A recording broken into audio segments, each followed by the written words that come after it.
예, 이제 약속의 시간 1시 10분 되었는데요. 시작을 해보도록 할까요? 네, 예, 이제 오늘 학회 첫 발표 들어볼 텐데요. 서울대학교 미학과 영리분과 박사과정에서 박사학위 논문 작업에 매진 중이신 이원민 선생님이 오늘은 수학적 작업에 대한 미적 판단은 진정한 미적 판단인가? 라는 제목으로 흥미로운 발표를 해주실 예정입니다. 박수로 청해보도록 하겠습니다.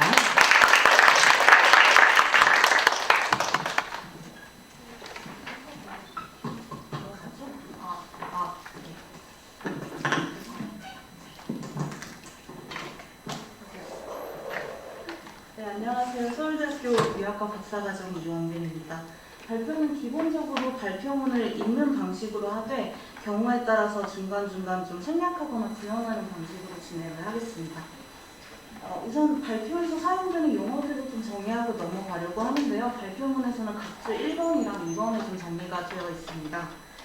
일단은 수학적 작업인데요. 이 발표에서 제가 수학적 작업이라는 용어를 사용할 때는 이 기호 혹은 명제 형식으로 제시될 수 있다는 조건과 원칙적으로 그 객관적 타당성이 증명될 수 있다는 이 두 가지 조건을 모두 만족하는 것들, 예컨대 지금 화면상에서 보실 수 있는 이런 것들로 한정이 됩니다. 그래서 예컨대 이제 그래프 같은 것은 첫 번째 조건을 만족하지 못하기 때문에 배제가 되고요. 공리 같은 것은 두 번째 조건을 만족하지 못하기 때문에 배제가 됩니다. 이러한 조건을 설정하는 것은 수학적 작업이 시각적 표상이나 허구적 산물로서 미적 경험을 유발할 가능성을 최대한 배제하기 위한 것입니다. 그리고 이어서 미적 판단과 관련된 용어들을 정리하려고 하는데요. 그냥 따옴표가 없는 미적 판단은 일반적으로 우리가 말하는 미적 판단과 같은 의미로 사용될 것이고요. 따옴표가 있는 미적 판단은 미적 판단이라고 불리는 판단, 그리고 진정한 미적 판단은 미적 판단이라고 불릴 뿐 아니라 실제로 미적 판단에 해당하는 그런 판단을 의미하는 용어로 사용하고자 합니다. 그래서 본격적으로 발표를 시작하겠습니다. 지금 화면상에 인용되어 있는 이런 것들을 포함해서요. 많은 수학자들 사이에서 이 오일러 등식이라고 하는 것은 마치 비평가들이 예술작품에 대해서 보내는 것과 유사한 이런저런 찬사들을 받아왔습니다. 그리고 이러한 찬사들은 오일러 등식은 아름답다라고 하는 판단을 함축하는 것으로 보입니다. 오늘 발표에서 주목하게 될 문제는 이러한 판단이 진정한 미적 판단인가 아니면 미적 판단으로 위장된 비미적 판단인가 하는 점입니다. 진정한 미적 판단일 수 있다고 보는 측에서는 오일러 등식은 아름답다의 이 아름답다를 노을이 아름답다에서와 같이 본래의 미적인 의미로 해석할 수 있다고 말합니다. 반면 그것이 의심스럽다고 보는 측에서는 이때 아름답다를 도덕적인 사람을 아름다운 사람이다 라고 비유적으로 칭하는 경우에서와 유사하게 비미적인 의미로 해석해야 한다고 말합니다. 이 발표의 1차적인 목표는 잠시만요. 그래서 우리는 이러한 문제를 수학적 작업과 그에 대한 미적 판단 일반에 관한 것으로 확정할 수 있습니다. 편의상 수학적 작업에 대한 미적 판단이 진정한 미적 판단일 수 있다는 입장을 미적 판단이 진정한 미적 판단일 수 있다는 입장을 미적 입장이라고 부르기로 하겠습니다. 그리고 그런 미적 입장을 의심하는 입장을 회의주의적 입장이라고 부르기로 하겠습니다. 이 발표의 목표는 미적 인식적 느낌이라는 것이 하나의 유망한 미적 입장이라는 것을 논증하는 것입니다. 발표는 기존의 미적 입장을 검토하고 미적 인식적 느낌 이론을 설명하고 미적 인식적 느낌 이론이 그에 대해 제기될 법한 비판에 어떻게 대응할 수 있는지 살펴보는 순서로 진행할 것입니다. 그래서 기존의 미적 입장을 검토하는 2장으로 넘어가겠습니다. 토드는 기존의 미적 입장, 그러니까 토드는 미적 인식적 느낌 이론을 주장한 사람이고요. 토드가 기존의 미적 입장을 연결 주장을 옹호하는 경우와 분리 주장을 옹호하는 경우도 구분한 바가 있습니다. 그리고 두 유형 모두 회의주의적 입장을 어렵다고 진단한 바가 있습니다. 어느 유형을 선택하더라도 회의주의적 입장을 극복하기 어렵다는 의미에서 이러한 진단이 포착하는 상황을 미적 입장의 딜레마라고 부를 수 있을 것 같습니다. 연결 주장은 수학적 작업에 대한 미적 판단의 기준과 인식적 판단, 그러니까 인식적 속성이나 인식적 가치에 관하여 내리는 판단의 기준이 무정의 관계로 연결되어 있다는 주장입니다. 이는 수학자들이 수학적 가치를 평가할 때 수학적 작업에 대한 미적 판단을 반영하는 반응을 합리화한다는 의의를 가집니다. 인식적 성취가 수학의 핵심적인 가치라는 점을 고려할 때 수학적 가치는 마땅히 그 인식적 가치를 중요하게 반영해야 합니다. 연결 주장은 수학적 작업에 대한 미적 판단이 그러한 가치의 표지로 기능하는 것을 허용함으로써 수학자들의 평가 관행을 함양합니다. 이때 이러한 관행 구체적인 사례로는 경험적 증거가 동등할 때 더 미적인 수학적 작업을 더 수학적으로 훌륭한 작업으로 간주하는 것 등이 있습니다. 문제는 이처럼 두 기준 간 연결 관계를 강조할 경우 미적 판단의 기준이 위장된 인식적 판단의 기준이 아닌지 의심스러워지는 문제가 발생한다는 점입니다. 이는 연결 주장에 큰 문제가 되는데 이러한 의심이 해소되지 않으면 연결 주장이 내세우는 수학적 작업에 대한 미적 판단의 기준은 사실 인식적 판단의 기준이며 따라서 수학적 작업에 대한 미적 판단은 위장된 인식적 판단이라는 회의주의적 입장이 힘을 얻게 되기 때문입니다. 이어서 분리주장의 경우를 보겠습니다. 분리주장은 연결주장과 달리 두 기준 간에 어떠한 연결관계도 존재하지 않는다고 봅니다. 이러한 점에서 분리주장은 미적 판단의 기준이 인식적 판단의 기준이 아님을 별도로 논증할 필요가 없습니다. 하지만 동시에 분리주장은 수학자들의 평가 관행을 설명하지 못한다는 난점을 지닙니다. 분리주장은 수학자들의 평가 관행은 오류에 불과하며 궁극적으로는 교정되어야 한다고 주장해야 합니다. 이러한 주장은 반복적으로 관찰되는 관행을 착오로 돌린다는 점에서 설명적 부담이 큽니다. 나아가 분리주장은 거짓이지만 아름다운 수학적 작업이라는 논쟁적인 경우의 존재를 인정해야 한다는 점에서 또 다른 설명적 부담을 집니다.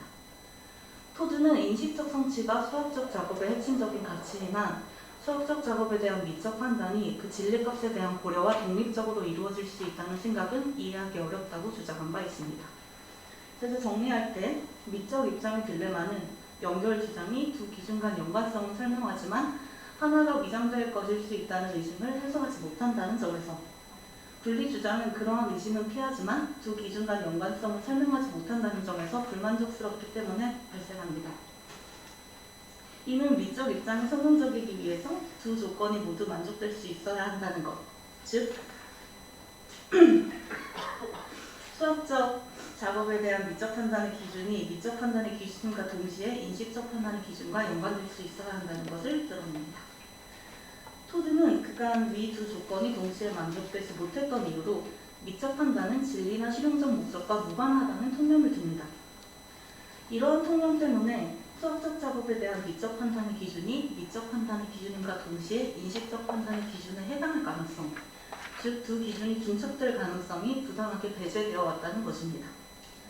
토드는 미적 인식적 느낌 개념을 도입하여 문제의 가능성을 구체화하고요. 그렇게 구체화된 이론을 미적 인식적 느낌 이론이라고 부를 수 있을 것 같습니다.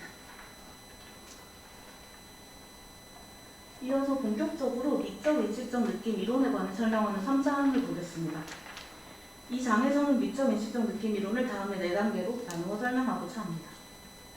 인식적 느낌이라는 것에 관해서 설명을 하고 인식적 느낌을 미적 경험과 연결하고 그 연결 관계를 미적 인식적 느낌 개념을 도입하여 설명하고 그러한 설명을 기반해서 미적 판단의 기준이 미적 판단의 기준인과 동시에 인식적 판단의 기준에 해당할 수 있다는 주장을 펴는 것입니다. 먼저 인식적 느낌이 구체적으로 어떤 심적 상태를 말하는 것인지부터 살펴보겠습니다. 인식적 느낌이란 심리학 용어로 인식적 판단과 유관한 맥락에서 특정 대상 혹은 인지 처리 과정이 긍정적 혹은 부정적으로 느껴지는 의식적 진동 상태를 말합니다. 감사합니다. 제가 발표문에는 자세히 적지는 못했는데요. 수학 문제 같은 거를 풀 때 유독 어떤 선지가 정답 같다라고 이렇게 확신이 드는 때나 아니면 이유는 모르겠지만 특정한 풀이 방법이 더 옳은 것 같다는 직관이 들 때나 마침내 어떤 문제를 풀었다는 그런 성취감 같은 것이 들 때가 이러한 인식적 느낌에 포함이 됩니다. 제가 너무 긴장을 해서 물 한 잔 마시고 네.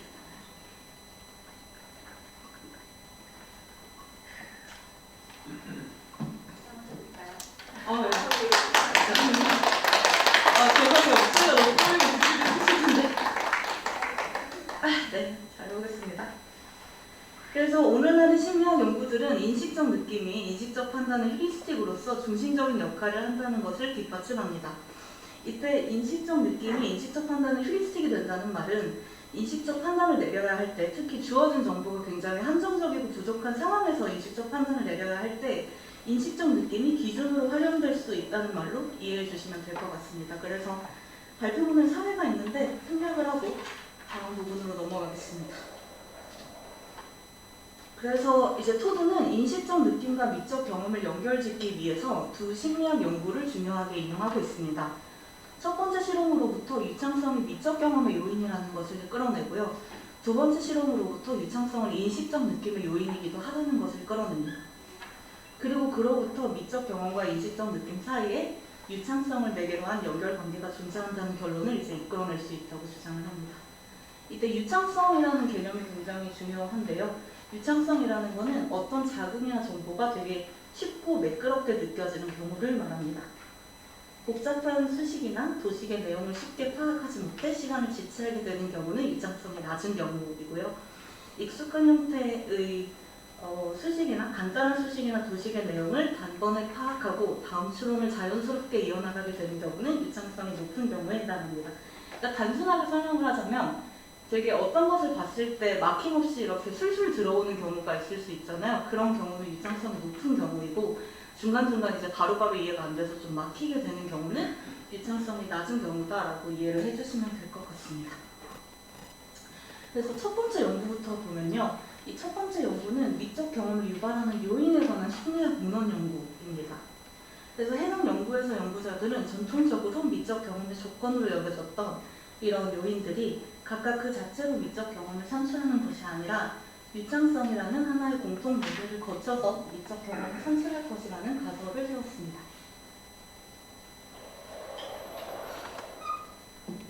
그리고 그러한 가설을 뒷받침하는 대표적인 사례로 이 시각적 프라이밍 실험이라는 것을 들었는데요. 이게 화면상에서 잘 보일지도 모르겠고 발표문상에서도 인쇄가 제대로 됐는지 모르겠는데 이 왼쪽에 그 오른쪽 그림 새의 윤곽선이 굉장히 열화된 형태로 흐릿하게 제시가 되고 있거든요. 그 점을 염두에 두시고 계속 읽어보면 이제 해당 실험에서 연구자들은 일상적 사물의 그림을 약간 흐릿하게 오른쪽처럼 제시를 하되 그 그림이 제시되기 직전에 그것과 일치하는 혹은 일치하지 않는 윤곽선을 매우 열화된 형태로 짧게 보여주었습니다. 그러니까 그 그림의 입장성에 영향을 미치면서도 실험 참가자들이 자신이 그러한 영향을 받았다는 것을 인지하지 못하게 만든 것입니다. 그리고 나서 연구자들은 동일한 그림이라도 일치하는 윤곽선에 의해 선행 제시된 경우, 그러니까 유창성이 높아진 경우에서 참가자들이 그것을 더 빠르게 인식할 뿐 아니라 더 호의적으로 평가한다는 것을 확인했습니다. 그래서 연구자들은 이러한 실험 결과가 미적 경험이 주어지는 자극 그 자체보다 그러한 자극에 가진 유창성과 더 긴밀하게 연관된다는 것을 뒷받침한다고 해석을 했습니다. 그리고 두 번째 연구는 이 첫 번째 연구의 후속 연구로서 유창성이 미적 경험뿐 아니라 인식적 느낌과도 연관된다는 것을 보여줍니다. 연구자들은 아름다움이 진리 판단의 단서로 쓰인다는 통념에서 착안하여 유창성이 인식적 판단에도 영향을 미친다는 가설을 세우고 그러한 가설을 검증하기 위한 실험을 시행했습니다. 실험은 참가자들에게 이렇게 점 패턴으로 된 덧셈식을 짧게 제시한 다음에 그 정보를 빠르게 판단하게 하는 방식으로 진행되었습니다. 그래서 지금 딱 보시면 왠지 그냥 위쪽이 정답이고 밑에가 오답일 것 같잖아요. 근데 실제로는 위에가 오답이고 밑에가 정답이거든요. 그러니까 이런 식으로 그 대칭이나 이런 걸로부터 우리가 가지게 되는 그 인식적 느낌이 실제로 그런 인식적 판단을 내리는 데 영향을 미친다는 것을 보여주는 사례가 되겠습니다.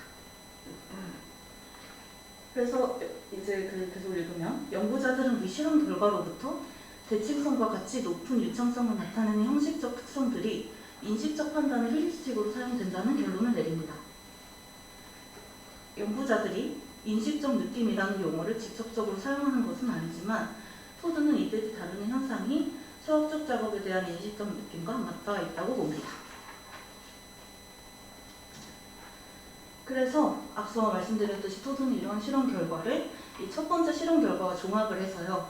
이 두 실험 결과가 유창성이 미적 경험과 인식적 느낌 모두와 체계적으로 연관됨을 보여준다고 해석합니다. 그리고 그러한 해석으로부터 유창성이 미적 경험과 인식적 느낌의 공통 기반이라는 가설을 도출합니다. 미적 경험과 인식적 느낌 사이에 이런 유창성을 매개로 한 연결관계를 상정할 수 있다는 것입니다. 그리고 바로 이 지점에서 토드는 미적 인식적 느낌 개념이라는 것을 도입합니다. 이 미적 인식적 느낌 개념을 도입함으로써 유창성을 매개로 한 연결 관계가 성립하는 이유를 이론적으로 구체화하고자 한 것입니다. 토드에 따르면 유창성을 매개로 한 연결 관계가 성립하는 이유는 유창성의 경험을 포함하는 보다 포괄적인 유형의 심적 상태인 미적 인식적 느낌이라는 것이 존재하며 그것이 경우에 따라 때로는 미적 경험으로 때로는 인식적 느낌으로 해석되기 때문일 수 있습니다. 즉 미적 경험과 인식적 느낌이 유창성을 매개로 연결될 수 있는 것은 두 심적 상태가 미적 인식적 느낌이라는 기반을 공유하는 실질적으로 동일한 심적 상태이기 때문일 수 있습니다. 그래서 끝으로 이러한 미적 인식적 느낌 개념의 도입이 어떻게 미적 입장의 딜레마를 피하는 미적 입장을 보완하는 데 도움을 주는지 살펴보면서 3장 마무리하겠습니다. 우선 수학적 작업에 대한 미적 판단의 기준이라고 하는 게 무엇을 의미하는지부터 살펴보겠습니다. 토드에 따르면 수학적 작업에 대한 미적 판단은 수학적 작업에 대한 미적 경험이 외적으로 표현된 것입니다. 이는 어떤 수학적 작업이 미적 경험을 유발하는 특성을 가질 때 그러한 사실이 그 수학적 작업에 대한 미적 판단의 기준이 된다는 것을 의미합니다. 수학적 작업이 이러저러한 미적 경험을 유발하는 특성을 가지고 있다는 점을 인지하면 그것이 미적 경험을 유발하고 그 미적 경험이 미적 판단으로 이어질 것이기 때문입니다. 우리는 미적 인식적 느낌 이론을 받아들이고 미적 경험의 자리에 미적 경험으로 해석된 미적 인식적 느낌을 이렇게 위치시킬 수 있습니다.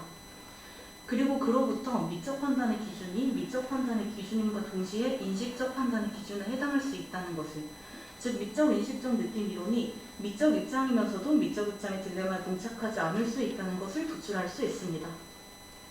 미적 경험의 자리에 미적 경험으로 해석된 미적 인식적 느낌을 위치시키면 수학적 작업에 대한 미적 판단의 기준은 그러한 심적 상태를 유발하는 유창성 등의 요인이 되는데, 이렇게 거슬러 올라가면 그렇게 되는데 이는 인식적 판단의 기준이기도 하기 때문입니다. 왜냐하면 왼쪽에서 거슬러 올라가서 이제 유창성이 될 수 있는데 그게 또 오른쪽 방향으로 내려가면 이제 인식적 판단의 기준이 되기 때문이고요. 그래서 읽어보면 유창성 등이 미적 인식적 느낌을 유발하고 그것이 인식적 느낌으로 해석되었다고 가정해 보겠습니다. 이때 인식적 느낌으로 해석된 미적 인식적 느낌은 인식적 느낌으로서 인식적 판단의 휴리스틱으로 기능할 수 있습니다. 즉 유창성 등의 특성은 수학적 작업에 대한 인식적 판단의 근거가 될 수 있다는 점에서 인식적 판단의 기준이기도 합니다. 그래서 여기까지가 그 토드의 이론을 제가 설명하는 부분이고요. 여기부터는 제가 그에 대해 제기될 법한 비판을 검토하는 부분이라고 할 수 있겠습니다. 그래서 미적 인식적 느낌 이론에 대한 비판은 해당 가설을 도출하는 혹은 적용하는 과정에 미비한 점은 없는지 점검하는 방식으로 이루어질 수 있습니다. 그래서 첫 번째 비판은 토드가 미적 인식적 느낌 개념을 수학적 작업에 적용하는 과정이 비약에 해당할 여지가 있다는 점입니다. 그러한 과정에 합당하려면 토드가 인용한 심리학 실험들에서 병인으로 기능한 유창성이 수학적 작업의 유창성을 직접 다루거나 적어도 그와 무리 없이 유의될 수 있어야 하는데 그 점이 분명하지 않기 때문입니다. 앞서 살펴본 연구들에서 병인으로 삼는 유창성은 모두 시각 자료의 유창성으로 수학적 작업의 유창성과 그 대상의 성격 측면에서, 그러니까 시각 자료는 감각 속성을 지니지만 수학적 작업 같은 경우에는 감각 속성을 지니지 않는다는 면에서 구분이 됩니다. 이에 따라 회의주의적 입장의 옹호자들은 수학적 작업처럼 비감각적인 대상의 유창성은 미적 경험과 무관할 가능성이 크다는 점을 들어 미적 인식적 느낌 이론을 비판할 수 있습니다. 이러한 비판의 기저에 있는 미적 속성은 색이나 소리와 같은 감각 속성에 부분적으로 의존한다는 생각을 우리는 감각 의존성 문제라고 부를 수 있을 것이고요. 이하에서는 감각 의존성 문제 때문에 미적 인식적 느낌 이론을 마주하게 되는 문제를 감각 의존성 문제라고 하겠습니다. 그리고 이 다음 부분에서는요, 제가 발표 현상에서 미처 수정하지 못한 문장과 표현이 일부 있어가지고 이 슬라이드 상에서 수정된 부분을 제가 빨간색으로 표시를 해두었거든요. 그래서 혹시 발표문을 보고 계신 선생님께서는 슬라이드를 봐주시면 감사하겠습니다. 이 슬라이드 이후부터는 붉은색으로 표시된 부분은 이제 반영하지 못한 그런 부분들입니다. 그래서 두 번째 비판점은 미적 인식적 느낌이 인식적 느낌으로 해석되는 경우와 미적 경험으로 해석되는 경우가 어떻게 다른지 그 명확한 분기 조건이 제시되지 않고 있다는 점입니다. 이는 미적 인식적 느낌 이론을 크게 약화시킬 여지가 있는데 그러한 분기 조건을 지목하지 못하면 미적 인식적 느낌이 뭔가로 해석되었다는 게 필요에 따라 사후적으로 귀속될 수 있을 뿐인 공허한 개념이 될 여지가 있기 때문입니다. 물론 토드가 분기 조건에 관해 아무런 언급도 하지 않는 것은 아닙니다. 그는 미적 인식적 느낌이 그 대상과 그에 대한 인지 처리 과정이 인식적 영역으로 범주화되면 인식적 느낌으로 해석되고 미적 영역으로 범주화되면 미적 경험으로 해석되는 것이 일반적이라는 설명을 제시합니다. 하지만 인식적 영역 혹은 미적 영역으로 범주화되었다는 말이 인식적 느낌 혹은 미적 경험으로 해석되었다는 것 이상의 무엇을 의미하는지는 분명하지 않은 것 같습니다. 즉 토드의 설명은 자칫 인식적 느낌으로 해석되면 인식적 느낌으로 해석이 되고 미적 경험으로 해석이 되면 미적 경험으로 해석이 된다라는 식의 순환 논리에 빠질 우려가 있습니다. 미적 인식적 느낌이 무언가로 해석되었다는 것이 공허한 개념일 수밖에 없다면 미적 경험과 인식적 느낌이 미적 인식적 느낌의 두 해석일 수 있다는 말은 미적 경험과 인식적 느낌을 해석 방식에서 다른 그러나 실질적으로는 동일한 신적 상태로 간주할 수 있다는 것 이상을 의미하지 않게 됩니다. 회의실적 입장은 이러한 점을 파고들어 검증 가능한 해석 조건이 마련되지 않는 한 미적 인식적 느낌이 무언가로 해석됨이라는 것이 수학적 작업에 대한 미적 경험과 인식적 느낌을 개념적으로 연결함과 동시에 구분하기 위해 만들어낸 그런 애드혹에 지나지 않는다고 비판할 수 있습니다. 이어서 이러한 비판에 미적 인식적 느낌 이론이 어떻게 대응할 수 있는지 보겠습니다. 한 가지 짚고 넘어가야 할 점은 감각 의존성 문제와 해석 분기 문제를 철저히 해결하는 것은 사실상 불가능하다는 점입니다. 두 문제 모두 미적 경험 개념의 정의와 적용 범위를 둘러싼 의미론적인 문제에 개입하기 때문입니다. 하지만 그렇다고 해서 미적 인식적 느낌 이론이 두 비판에 아무런 대응도 할 수 없는 것은 아닙니다. 우리는 비감각적인 대상이 미적 경험을 유발하는 경우와 분기 조건에 대한 대안적인 설명을 제시하고 그 상대적인 이점에 주목함으로써 미적 인식적 느낌 이론의 설명력을 유지하고 강화할 수 있습니다. 먼저 감각 의존성 문제에 대한 대응을 보겠습니다. 감각 의존성 문제에 대응하는 한 가지 방법은 그것이 기초하는 감각 의존성 논제를 문제 삼는 것입니다. 여기서 이제 쟁일이라는 철학자가 나오는데요. 쟁일은 감각 의존성 문제에 제기될 법한 여러 반론을 검토하고 감각 의존성 문제가 그러한 반론들에 대응할 수 있다고 주장한 바가 있습니다. 가장 중요한 쟁점은 비감각적인 대상일시라도 그 기능의 측면에서 미적일 수 있다는 반론과 그에 대한 쟁일의 대응입니다. 이러한 반론은 종속미 개념에 기초를 하는데요. 종속미란 칸트가 판단력 비판에서 제시한 미의 유형으로 대상에 대한 개념을 전제하고 그 개념에 비추어 대상이 그 대상답게 잘 구성되어 있는지 고려할 때 성립하는 미를 말합니다. 반론의 핵심은 비감각적인 수학적 작업도 그 기능의 인식적 성취를 달성하는 그 방식의 측면에서 종속미를 가질 수 있기 때문에 감각 의존성 문제는 틀렸다는 것입니다. 이에 대해서 쟁일은 종속미가 성립하기 위해서는 기능의 표현과 기능의 수행이 분리될 수가 있어야 하는데 비감각적인 대상에서는 그러한 분리가 성립하기 어렵다는 점을 들어 비감각적인 대상이 종속미를 가질 가능성을 부인합니다. 실제로 수학적 작업의 경우에서 기능의 표현과 기능의 수행은 잘 분리되지 않는 것 같습니다. 우리는 수학적 작업이 제 기능을 보여주는 것과 실제로 그 기능을 잘 해내는 것을 따로 떼어 생각하기 어렵기 때문입니다. 수학적 작업에서 기능의 표현은 오직 그 기능의 수행을 통해서만 드러나는 것처럼 보입니다. 문제는 이러한 쟁일의 대응이 종속미가 성립하기 위해서는 기능의 표현과 기능의 수행이 분리될 수 있어야 한다는 전제가 옳은 경우에만 정당하다는 점입니다. 쟁일은 왜 이러한 전제를 받아들여야 하는지 그 이유를 명확히 제시하지 않는다는 점에서 입증되어야 할 것을 전제합니다. 따라서 우리는 쟁일의 감각 의존성 문제를 그대로 받아들이는 대신 수학적 작업의 종속미를 인정하는 대안적인 설명을 고안함으로써 그에 맞설 수 있습니다.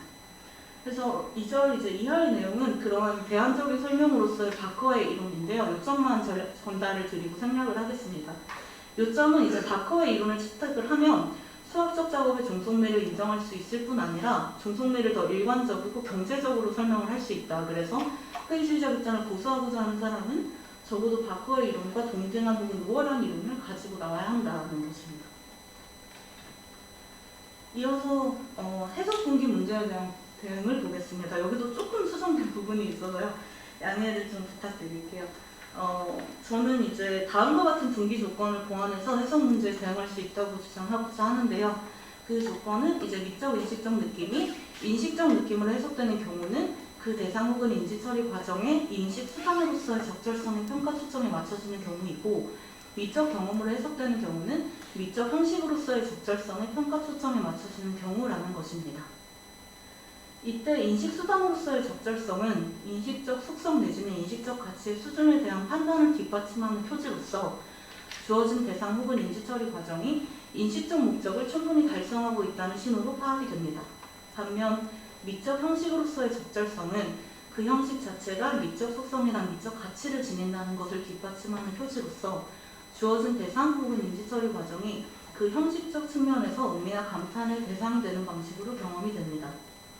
이는 일견 토드의 기존 설명과 별반 다르지 않아 보일 수 있습니다. 그냥 범주라는 말이 적절성 평가의 초점이라는 말로 바뀌었을 뿐인 것처럼 보일 수가 있기 때문입니다. 그러니까 이렇게 범주화되면 이렇게 해석된다라고 한 게 이걸로 적절성 평가의 초점에 맞춰지면 이걸로 해석된다, 이렇게 말만 바뀐 것처럼 보일 수 있는데요. 하지만 범주라고 하는 것이 이미 일어난 해석의 제 기술과 분명하게 구분되지 않는 것과 달리 적절성 평가의 초점은 아직 일어나지 않은 사태를 선행적으로 유도하는 독립적으로 식별 가능한 조건에 해당합니다. 따라서 위와 같이 분기 조건을 마련하는 것은 이미 미적 인식적 느낌이 특정 방식으로 해석되고 있다는 사실을 그러한 사실의 근거로 삼지 않는다는 점에서 순환 논리를 피합니다. 또한 위와 같이 분기 조건을 마련하는 것은 분기의 예측 가능성, 검증 가능성, 조작 가능성을 확보한다는 점에서 이점을 지닙니다. 미적 인식적 느낌 이론이 단지 그럴듯한 가설에 머물지 않고 경험적으로 평가될 수 있는 설명 모형으로 기능할 수 있게 해주는 것입니다. 우리는 어떤 적절성의 평가 초점을 맞추는지에 따라 미적 인식적 느낌을 해석하는 방식이 특정 방향으로 분기될 것이라는 일정한 예측을 세울 수 있고, 그 예측을 실제 보고 양상이나 판단 결과를 통해 경험적으로 점검할 수 있습니다. 그리고 끝으로 우리는 평가 초점에 영향을 미치는 요소들을 개입시켜 특정 방향으로 분기가 일어나게끔 유도할 수도 있습니다.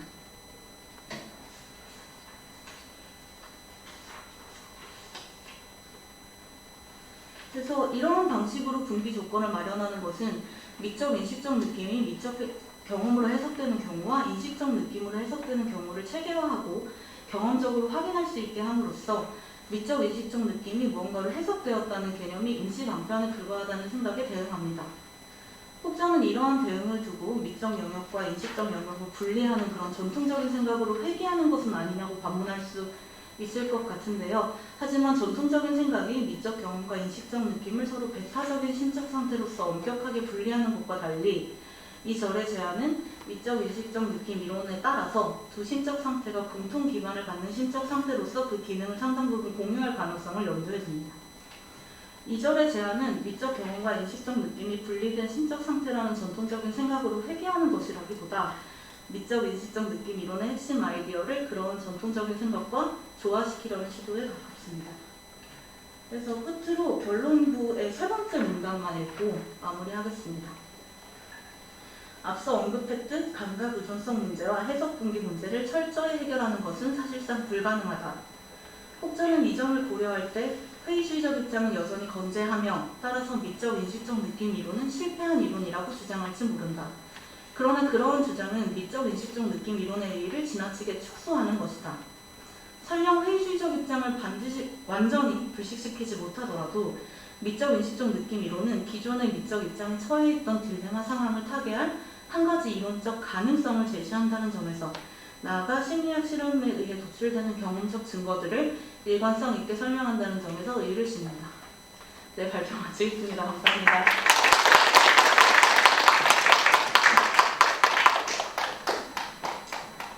너무 흥미로운 발표 잘 들었습니다. 수업을 하다 보면 아름다운 대상, 주목할 만한 미적 대상 얘기를 할 때 학생들이 수학 공식을 얘기할 때가 종종 있는데요. 그럴 수도 있지라고 생각했던 이 문제에 대해서 좀 꼼꼼하게 따져보면 이런 문제들이 있구나 라고 생각할 수 있는 어떤 계기가 되었던 것 같습니다. 흥미로운 질문들이 많이 나올 것 같은데 이따 자유토론 시간으로 일단은 좀 미뤄두고요. 이번에는